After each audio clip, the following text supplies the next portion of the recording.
Improv Festival, we always like to look back at the people who influenced us. This year, we would like to acknowledge one group in particular. Yeah. Hey. Yes, please. So, I have made a PowerPoint presentation.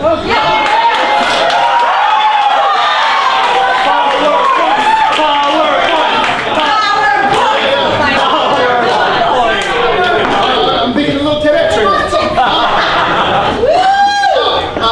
So if you don't know me, my name is Gary.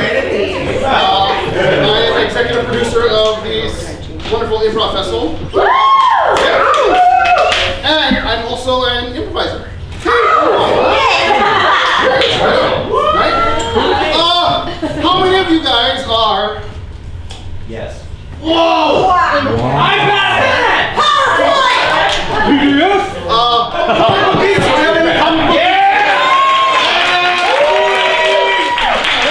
So I think you guys all know who these two characters are. Right? The small one, that is? Right? The tall one is?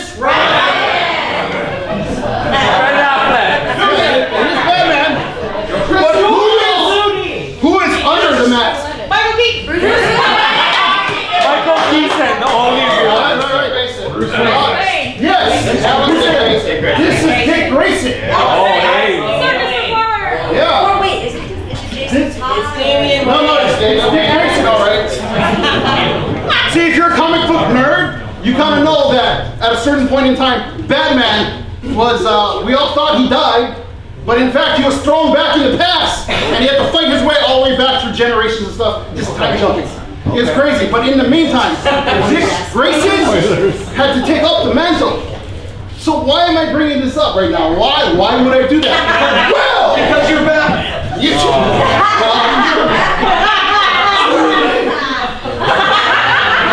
Interesting in love?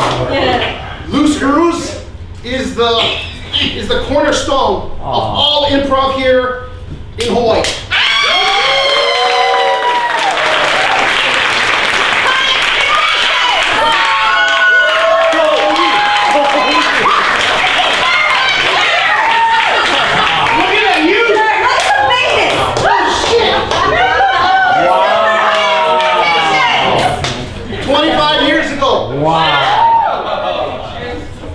A bunch of college kids got together at the University of Hawaii at Manoa and decided, I want to do improv. So collectively, they all got together, they all made shirts. And they decided they're going to be an improv group. Yeah. The interesting thing with Loose Screws is that in Honolulu, Hawaii, there is no improv teacher. There is no improv school. All we have is not only the theater that we are under. In Loose Screws' case, this was UH Manoa, which taught them not only Western theater, but Asian theater. Yeah. They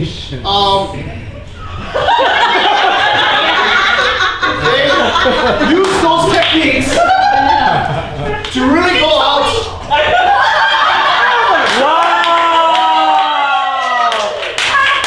And basically do short form improv. Because, let's face it, back in those days, all you had was whose line is it anyways right on the television screen. You know? You probably watched Comedy Central and the UK's version of it, and it was like, wow, that's amazing. But what did they put these guys involved? Because they've never done that kind of stuff before.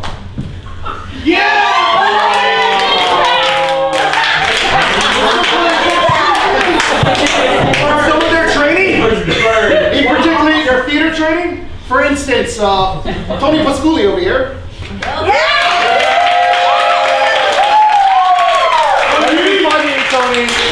He trained under Commedia dell'arte. He was also a fight choreographer, so he got his license in there. Together, they just grabbed certain items and they made pretend stuff. They brought stuff to life. And it was really different because, again, back in the 90s, everybody thought improv is just short form games, stuff that you would punctuate with. These guys took it a step further. In 1998, I was a student at Leeward Community College. And there was a poster on our lab theater says Loose Screws Sings, improvised musical. Oh. This is the first time I've ever heard about improvised whatever, right? I'm there, I'm learning my craft, and I'm just, I don't know. It's a black and white copy of them, and I was like, I'm gonna give it a try. Went to the lab theater, paid $5, and my mind was blown. Mainly because they did something that I've never seen before. They had a musician, they asked for a key, any musical key. They made up lyrics, and they didn't make up one improvised musical. They made two. This was a level that made me go, holy shit! I want to get into improv. Not for the stuff that you see on TV, but I want to make stuff up. So, with the permission of my theater professor, I independent studied improv. At the time, we didn't know what it was, so he basically said, learn what you have in the book, then teach these other people. So I'm playing solo at this point. I have no idea where to go. So I'm researching, and I'm going the wrong way. And I was actually managed to talk to one of them. In particularly, Kelly Green Williams. The girl in the black shirt. She was still a student at the University of Hawaii. She had an open workshop where if you just wanted to learn, go to the University of Hawaii, wait upstairs in the theater lobby, and do a class right in there. It blew my mind because they were telling me stuff that it never really connected. Like, why would you take your time? Why can't you just be funny? Why can't you just jump up and down? No, it was a step further.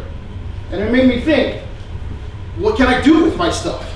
I don't have improv training, but I have a whole bunch of other stuff.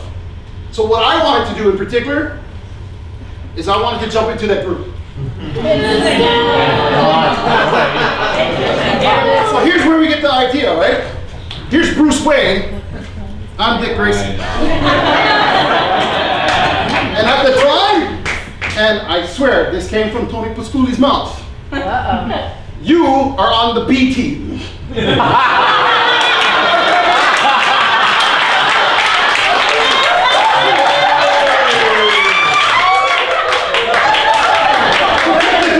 wasn't a part of Loose Screws yet. I was on the B team.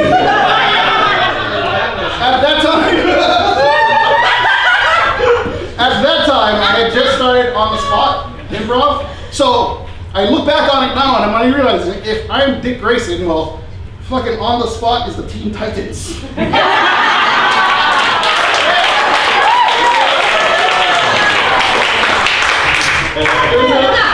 It was amazing in itself, right? I mean, with them, I got to do a whole bunch of stuff. I got to go to Chicago Improv Festival and perform with them. Collectively, they made an impact on the national improv community. Because together, we did a show called Scuba Whoopie. It was so mind-blowing to the national improv community that they gave Loose Screws an Innovation in Improv Award from David Shepard, one of the co-founders of the Compass Players. The guys that helped start the whole Chicago scene identified Loose Screws as an independent entity that can shape people's minds and thoughts of what improv is. And that is amazing. Because we have so many things that happens to us right afterwards. They were notified on newspapers, magazines. They were talked about online at the time. And MySpace was a big thing, right?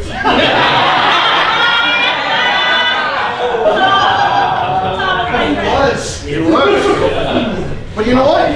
Our Kevin Garcia Doyle, he also had a niche in the cyberspace community with YesAnd.com. Because if he didn't talk to them, none of the people. He talked to them a lot, yeah, on the board. But if he didn't talk to them, no one would recognize Hawaii as a spot for improv to be seated and grow into what we have today, which is an improv festival.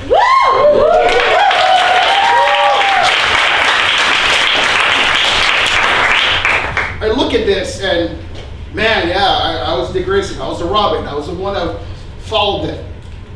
But with many groups throughout the years, things change. People evolve into different things. People have families, they get married, they move on, they split up. From Loose Screws, you had Miko Miko and Dixon Jane come out of that. For me, man, I want to carry on the legacy. So, together with my group, we brought back Screwbuki, and we represent them for what they brought. It was an idea of taking traditional Asian theater and mixing it up with the modern Western philosophies. And we bring it together so we can talk to people, so we can exchange ideas. And hopefully, we can see something to them and they can see something back to us. So it grows healthier and stronger. That was an amazing thing. And then I realized, holy shit, if I'm Dick Grayson, it's Batman now, who the fuck is Damon Wayne and the new Robin? And this is where it comes in. There are two kids in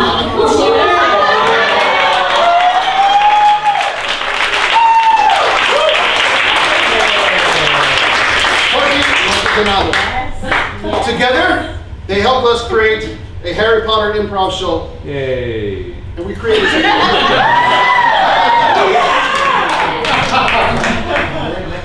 10 points.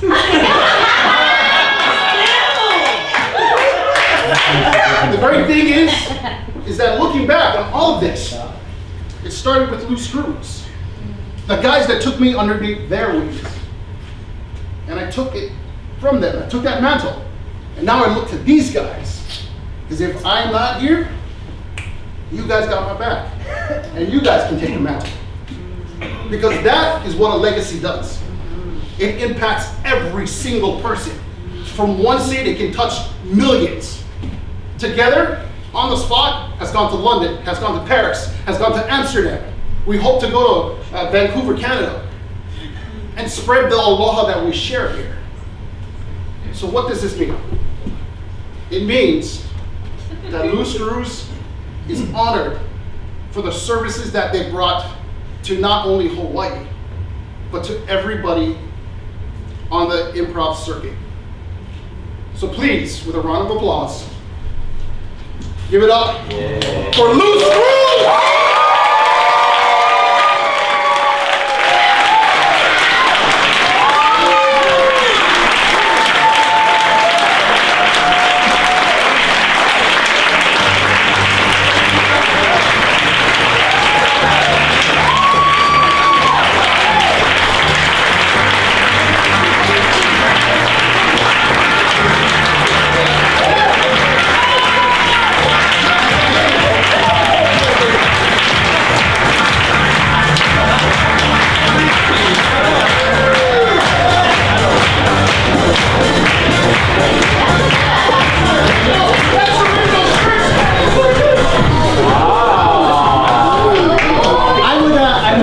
Stress that these are the original shirts.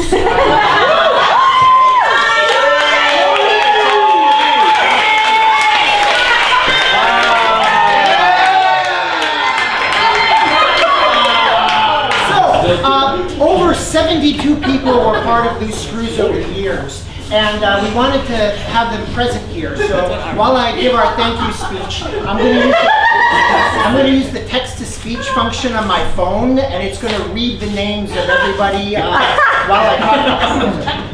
Leslie Alexander. Okay, so just that'll be playing while I talk here. So, we want them to be present, but not that present. Anyhow, thank you, Gary. Over 70 people were performed with Loose Screws over the year. We want to acknowledge all of them via this.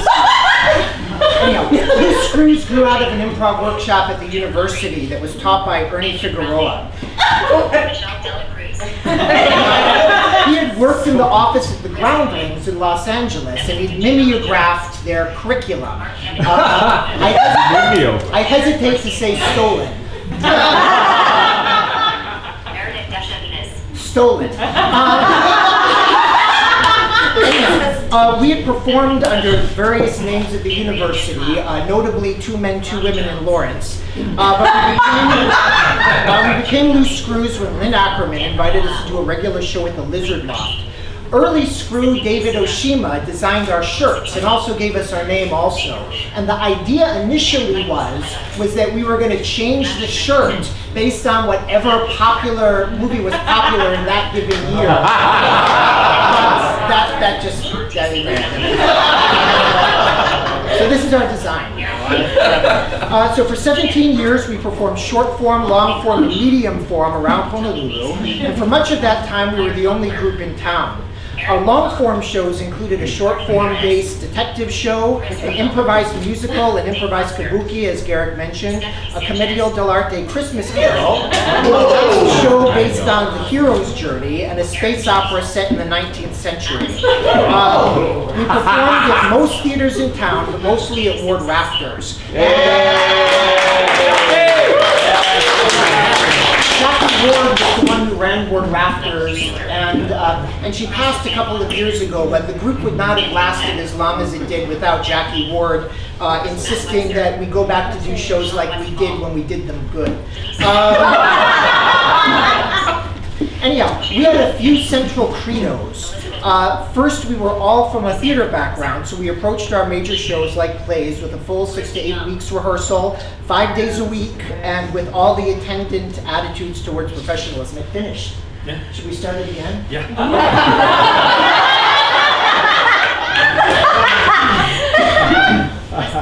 If you missed them the first time. Anyhow, so that was the first thing. We approached it like theater. The second thing, I'm distracted by Jennifer Sakamoto Anderson, just like I was all those years ago. Second, we were a collective run by a core of long-term members. We five were five of the core. Garrick was part of the core. I didn't know we had a B team. Apparently we did, and he was part of it. But he became part of our core, and then Julia Gilman was the other member of our core. But that's why we're performing and not the other people. And it's not because they weren't awesome. And they were fabulous. But you know, we were the core, and this was an easy way to decide who would perform tonight. The other 65 are outside right now. Bring them in! In fact, some of you might be. There's a lot of you. But at any rate, the five of us as the core were the guiding group. We tended to make all of our decisions as a collective here. And the third thing is that we always strove to do a family-friendly show. And the thing that was interesting about that is if you're doing short form in the 90s and you're trying to do a show that's family-friendly, it takes away all of your beginning improviser get laughs tricks, right? Because you can't get on stage and say, "Oh, fucking fuck my fuck," because you're trying to do a family show, right? So because of that, it forced us to focus on different improv skills. So it was a surprise. We didn't do it for that reason, but it ended up being a real positive thing for us. We had the good fortune of being the first group from Honolulu to perform off-island. As he mentioned, we performed Skuruki at the Chicago. I'm not going to go, we already said that. He said that. Anyhow, when you're doing work, you're not really aware of the impact you have on other people. A couple of years ago, Rob and I were watching a group, and they were making some kind of genital-related joke. And Rob leaned over to me. What's that? Not Western. Oh, sorry, just one. That was your phone. That's my phone, thank you. We were making, the group was making some kind of genital-related joke, and Rob leaned over to me and said, "That's our legacy." So, in that spirit, and on behalf of all the members of Loose Screws, we are very grateful to accept this legacy award.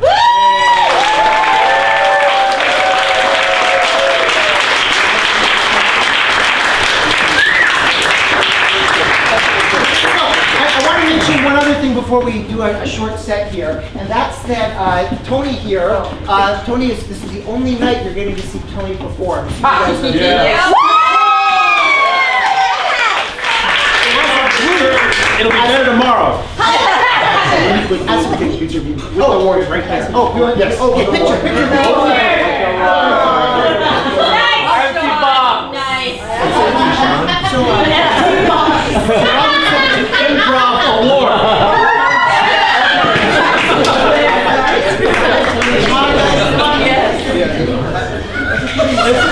let's all touch it. 1, 2, 3. Thank you.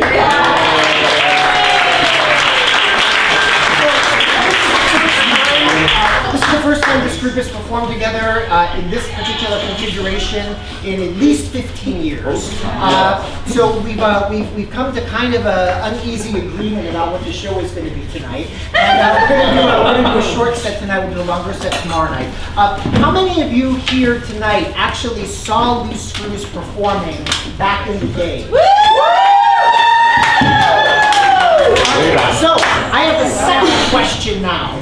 Of those of you that saw Loose Screws performing back in the day, how many of you remember something we did? Don't screw up. Other than the show, the specific moment. Do you remember a specific moment? Specific A moment. specific scene or moment that you saw? Yes, Yes, yes. tell us about that. You were doing that short form alphabet game. Yeah. Where you trade off alphabet letters between Yeah. two people, and someone said, it wasn't that. It was everything has to start with the same letter. Everything had to start with the exact same letter. Yes. And it was Oh, boy. And then, it was Stephanie and somebody else. And somebody else said something, and Stephanie said, "Putt." And then there was a golf thing that happened. And then immediately after that, Stephanie said, "Po pipeen putt."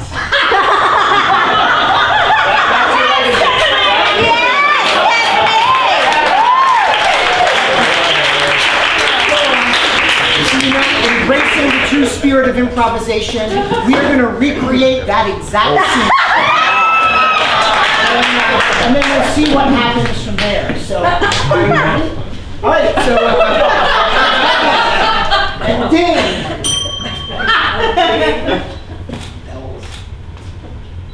Please. But Pardon?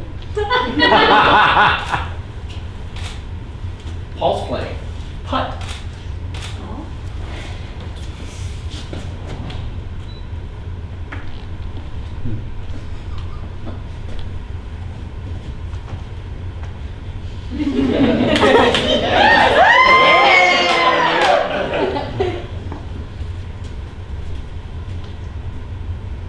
Pardon.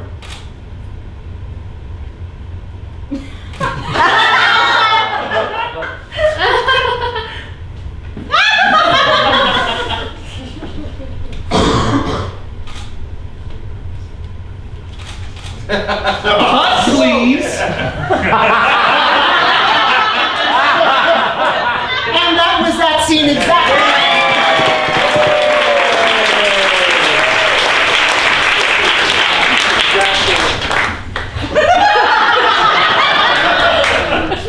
Ladies and gentlemen, I am extremely superstitious, and so I would like to thank Eric for giving us this award this year on the 13th Improvaganza.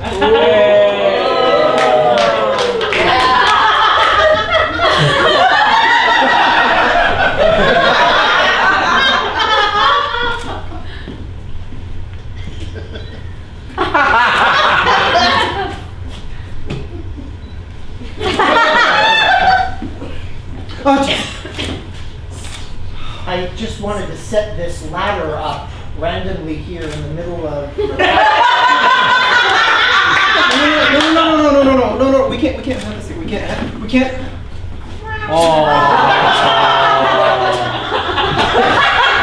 I'm allergic. No.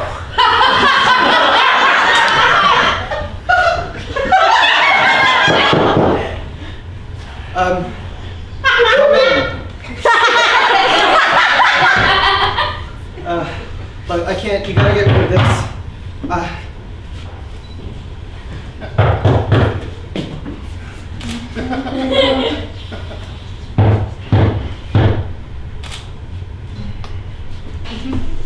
Can I come in? Why the hell not?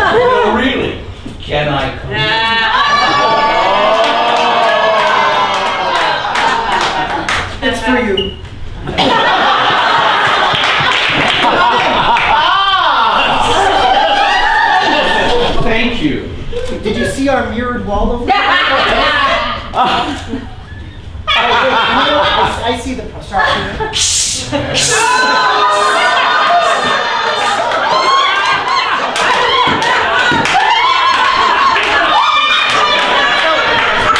So you know what? I'll be right back. I'm just finishing up directing my production of Macbeth.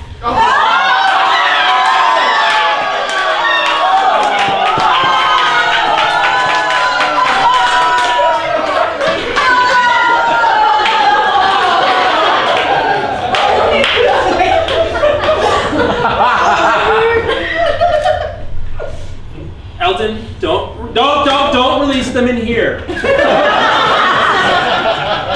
You know your father doesn't like it. They don't scratch much. Your father's allergic, you know this. He's not here now. The dander gets under his socks. He shouldn't wear socks! He's shit on EpiPens. No rats in the house. He's not a rat, he's Doug. We decided that Doug was an outside pet. Doug didn't have decisions. No. Didn't ask Doug if he wanted to be an Doug insider. is not a core member of the family.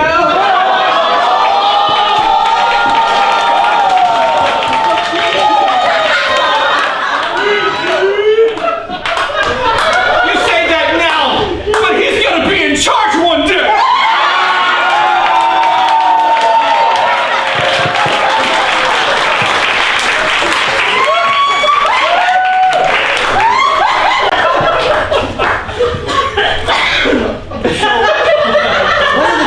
One of the things that was really important to us back in the days that Rob actually gets to physically touch every member of the show. So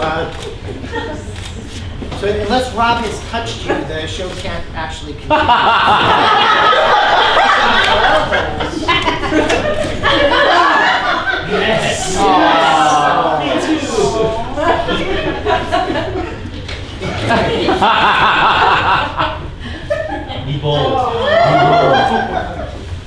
Or Kevin, I don't Yeah. What's up? What's up, Rob? Oh, are we going meta? I hope we're going meta. We're going meta. Go. This is the thing I don't get. Yes. There are people. I'm trying to keep the blocking. We have a live audience here. Oh. You promised me we wouldn't have a live audience. So I come back on one condition. I'm not doing it for the money. I'm just going to be here with you, Steph, Tony, Sean. That's it. I walk through the door. I see a lot of people outside milling about, warming up. Oh. It's just, you're not supposed to hear this properly. I didn't hook up the gas right. And so, it's any minute now. Remember this, put the thing on the bottom. Do you swear? Yeah, I swear it works. All right. Science guy here is going to fix everything. He's going to make fun of it. For your screw up, don't take it personally. I have a condition. I don't like people. You know, if we're gonna go there anyway, I only asked you because I didn't think you'd say yes. All the years of improv training kicked in, and you said yes.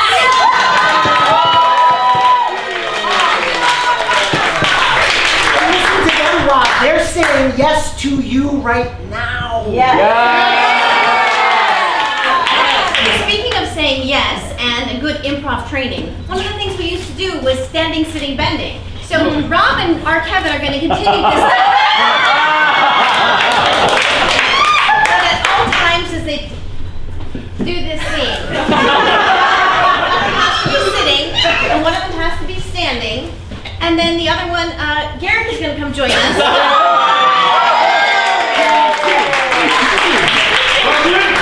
And then has to be bending. So bring that belt, please. Continue. So the same scene then. So it's still meta is my point. But I mean, are we gonna have enough space? Are we gonna have enough space? Because we got the 5 people plus you're gonna come in, right?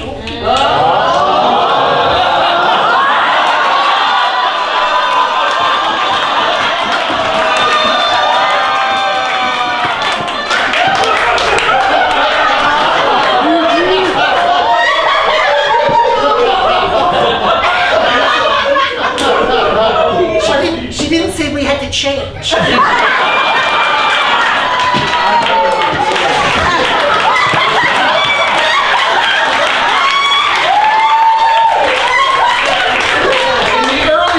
In the 90s of doing Loose Screws, we did an awful lot of short form. And the interesting thing about doing short form was those days, as Garrett pointed out, there was a little bit of stuff on TV, but we didn't have YouTube, and we didn't know all you wonderful people, and so we didn't know all this other stuff. And so there was this list of games. What the heck was the guy's name? Zaj? Yeah, Zot. Zot's list of improv games. Any other old improvisers remember this dude? Yeah. It was this weird, and the greatest thing about it was there were hardly any explanations of what the hell these games were. And you're just like, what could this title possibly be? And the thing that I remember the most from discovering on that blessed Bible was a game called Head in a Bucket. Which we can't do here for you tonight because it's in theater.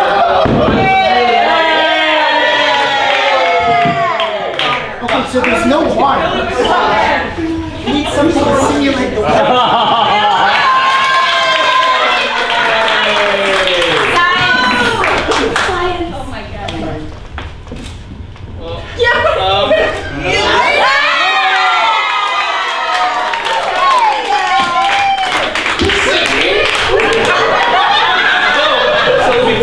In the scene at one time, a character will always have to be in there, and to be honest, we'll have a holding your breath while you're in there, okay? Simulate the effect of the game. When they start running out of breath, they hold their hand up, they got to be tagged out, and then you have to justify your wet head. We will add with the So, for a starting suggestion for the scene, you've never seen this? Starting suggestion for this scene, we need an article of clothing. Shorts! Boots! Pants! T-shirt. Okay. Since we're going meta, it's a Loose Screws shirt. This is the article of clothing for this scene. Okay, so take a breath. Who else is doing this? Breathe. Okay. He's dead. The man who says to get the stain out, I need to use Clorox and a little bit of vinegar. The whole reason I'm wearing a second shirt is because I already have a hole in the middle of the back of this. I can't do it.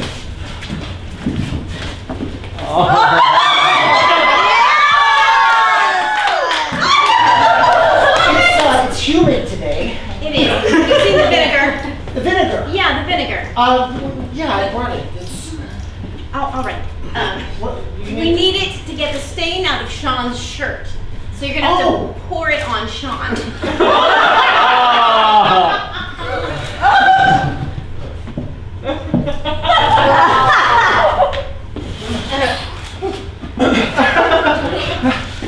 This is. It's good for you. I just took a little jog around outside to see if the stain would come out in the wind, and it didn't. We could try something else. I'm just curious. I didn't actually notice the stain. You were the first one to notice the stain. Well, it's How behind did you. it get there? Coffee.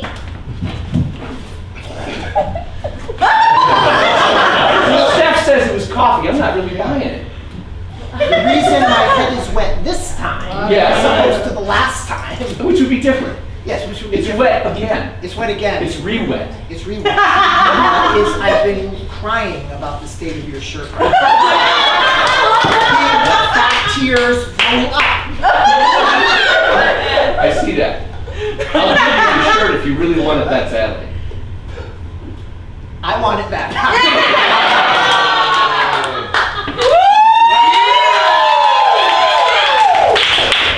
Oh.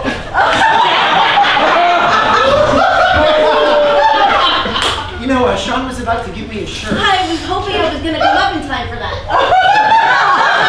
As it happens, you saved him. Why don't you give me your shirt?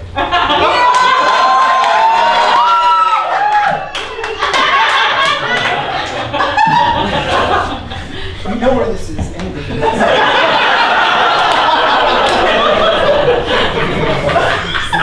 Because I might catch a chill, which as you can see I'm very, very concerned about. It's making me break out in a nervous sweat. Makes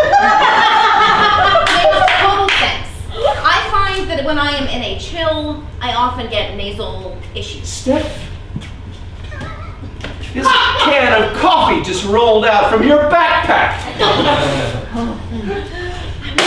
You stained my shirt on purpose! You wanted to have one of the last remaining white loose screw shirts, didn't you? So you can sell it on eBay. It being 25 years old and vintage.